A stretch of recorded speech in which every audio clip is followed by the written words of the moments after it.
we're going to be talking about joy seeking today. We're going to be seeking some joy. Um,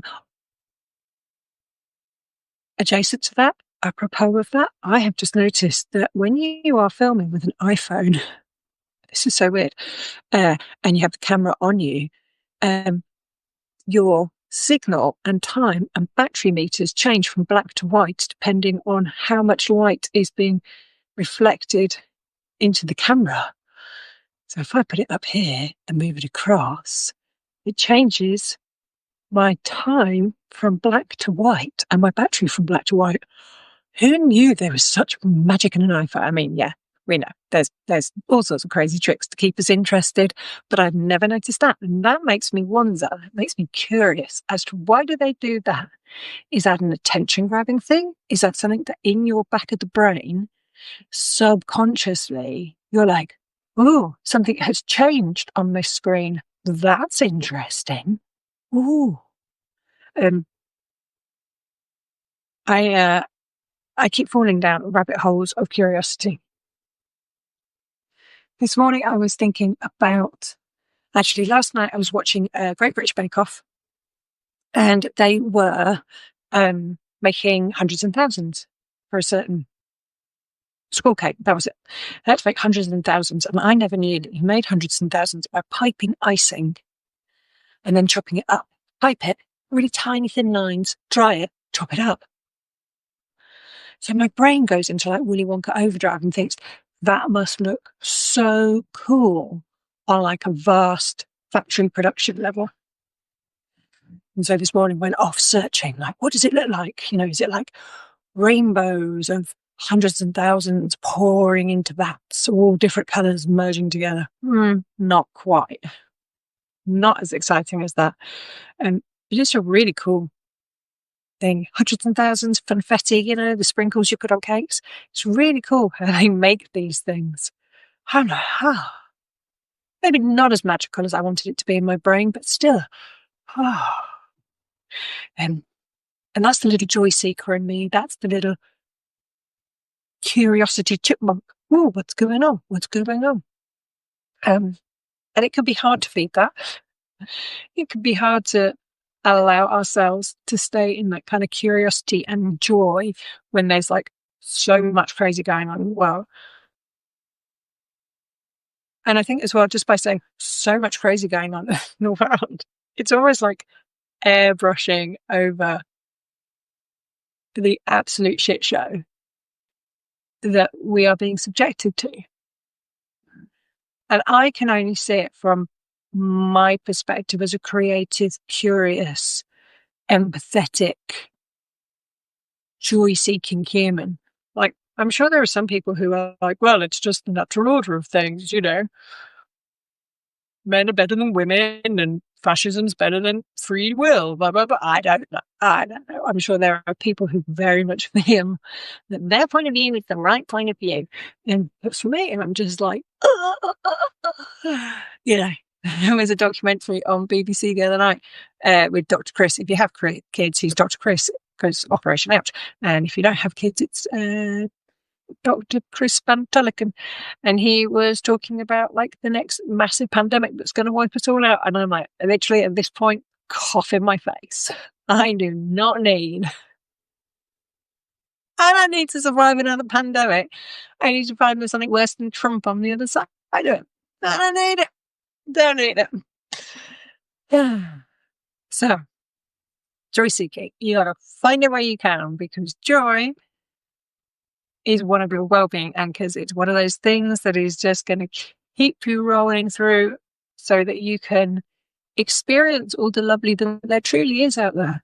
It's a beautiful day out there. It's crisp. It's a clear blue sky.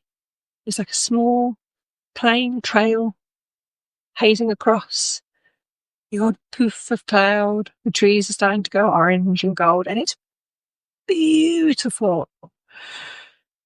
And we have this constant thing, don't we, of weighing up all the beauty, all the wonder, all the brilliance, all the magic in the world, and then the news, the impending doom.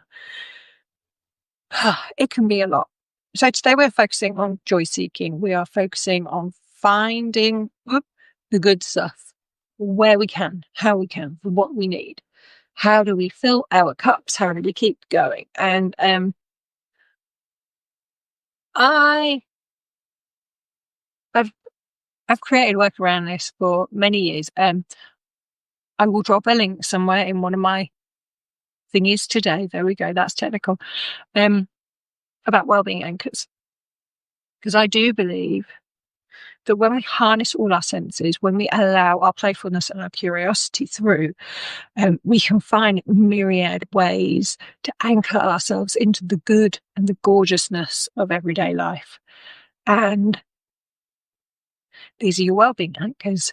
You use all your senses. You allow yourself to be absorbed into a world of touch and taste and everything. All the other ones, obviously, touch and taste are like my big ones. I'm a kinesthetic person who likes to eat. But music and love and aroma and everything. And one of my little ones is to remember to rub cream on my legs. So whilst we're talking, I'm just going to allow myself to enjoy that little anchor, even though I'm wearing the wrong trousers and I will not be able to get cream all the way up to my... Oh, I can't. They do that. So what can you do for yourself today which gives you that moment of respite from the crazy? Because when we take respite from the crazy, it means that we can renew ourselves, ground ourselves, come back stronger, come back in a way that allows us to keep fighting. God. Okay, we'll circle back to that word.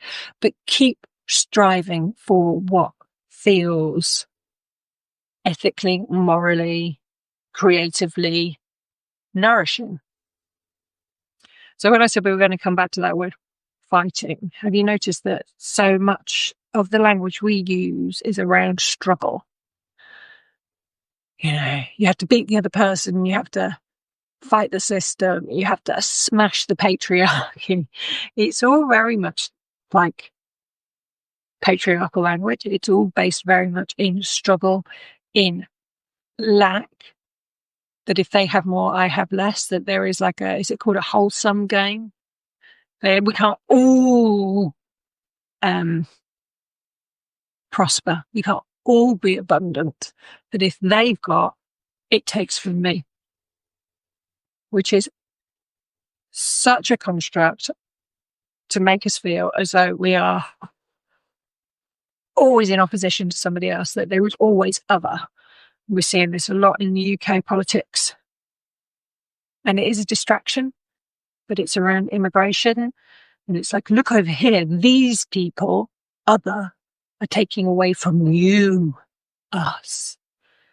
And it's like, now, mate, if you want to talk about where the leaks are in this country, where we are losing our abundance, our prosperity, it isn't because we are welcoming in people from overseas who require help, who are legally here.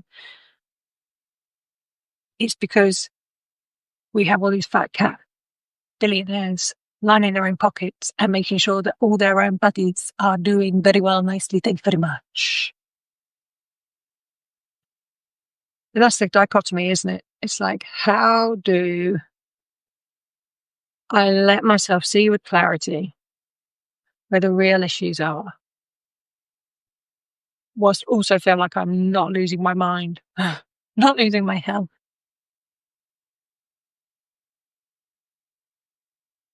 Got your trouser legs stuck. So it's all about looking for the bright spots. When we look at our wellbeing anchors, we are using tools which are easily grasped. Can be to step outside for 5 minutes and take some deep breaths. It can be a cup of tea with a friend. It can be a quiet bath or a walk with the dog or going to the top of a windy hill and having a shout. It can be eating junk or cooking a nutritious dinner. Whatever you require in that moment to give yourself comfort and safety and nourishment, because when we give ourselves those things, comfort, safety, and nourishment, we allow ourselves to drop back into our bodies. And when we are here present in our bodies, we are not able to overthink and fear everything so much. Remember, your nervous system thinks that everything is a saber-toothed tiger. It is literally wired up with the oldest part of your brain to see potential of danger or attack in everything. And what that does is it keeps us scattered. It keeps us in a place where even neutral actions seem like acts of aggression. It makes us defensive because of that. It creates barriers and walls in our mind and our communities to keep us safe from them. And when we are actually allowed to drop back in, we are able to rationalize, because it switches back on that frontal cortex of the brain.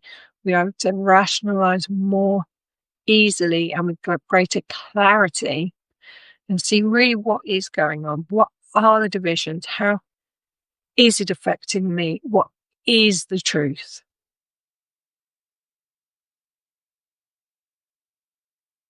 What is the danger? Is there a danger? Because when we recognize that we are being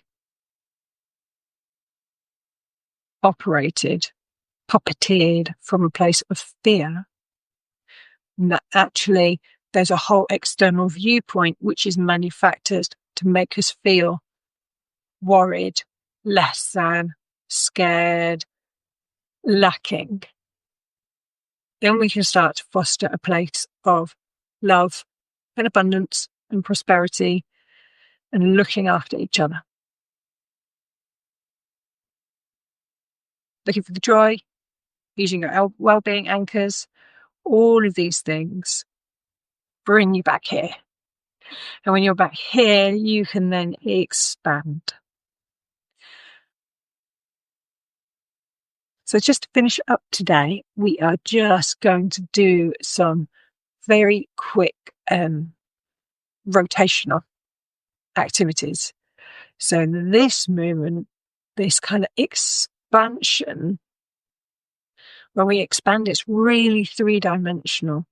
You know, it affects every inch of our lives. It grows us in all these different ways. So we can come into our bodies and practice that kind of uncoiling, unfurling, remembering that we are three-dimensional creatures. So we're just going to do a really simple, if you can be on the floor, simple move. And if you are only able to do this from a chair, then it can be modified. So if you're sat on a chair, imagine that, you're just going to reach across and back out. And you're going to look at your hand as you reach. But if we're doing this from the floor, what I'd like you to do is just scissor your legs and see how that feels in your hip. Take some breaths if you feel there is tightness in your hip. Think about the softening. Think about letting go. And then your other hand, you're going to ground onto the floor. And with the second hand, you're going to look at it as you bring it high. And then you're going to dive your hand under your opposite arm. Take this off. Can you see it more clearly? So one hand flat on the floor. Yep. Looking at your hand. Dive your hand so your elbow's going to bend, keeping your eyes on your hand for as long as you can. And then posting that hand underneath the gap between your arm and your body. Taking a nice deep breath in through the nose if possible. And then diving the hand as you breathe out through the nose.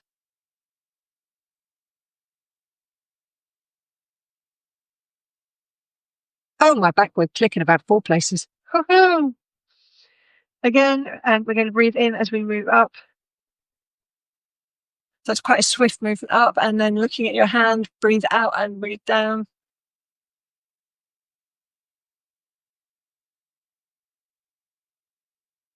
In through the nose nice and swiftly as we bring the arm up. Breathing out through the nose as we swoop down gently.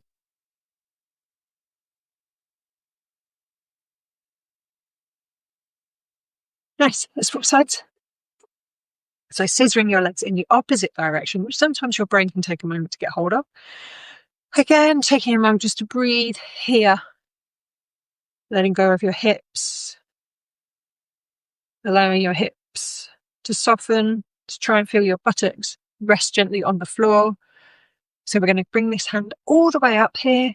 So we're going to take a swift in-breath through the nose as we post our hand through the gap between body and arm. Okay, so we'll keep our eyes on our hand at all time. Breathing in. Actually, that's the wrong way. Breathing out. Brilliant. And then when we get here, oh my God, now we're going to breathe in. Oh yeah. So breathe in. Looking at the hand, breathe out. God, I've lost it.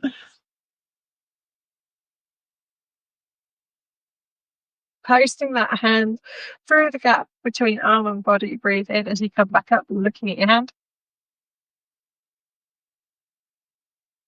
And breathe out.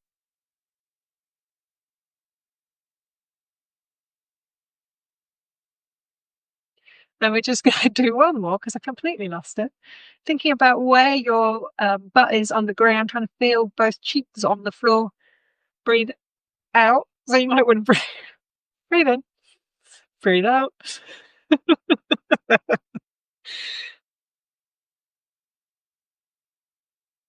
That turned into a shit show, which is pretty much absolutely fitting for the world right now. But a little bit of laughter, a little bit of movement, and allowing ourselves to expand on three-dimensional planes, having that rotation through our body. It feels really good. It's like spine lengthening. You might have heard a few crack, crack, crack pops as everything is sort of settling. You might now feel as though you've got a little bit more slink and movement through your body. We're going to look for the joy today, people. We are joy seekers. Thank you for joining me on this, another Happy Body session. Come read the posts. We're going to be talking a lot about how we can settle slinkily and beautifully into our body and allow ourselves to feel grounded so we can navigate all of the crazy that is out there, that we can bring joy and bliss and love into our lives and then ripple it all out into those around us. Right. Take care. I'll catch you on the next one. Next live is Monday morning, 8:30. Love to see you there. Let's get on the floor and get into our little happy bodies. See you later.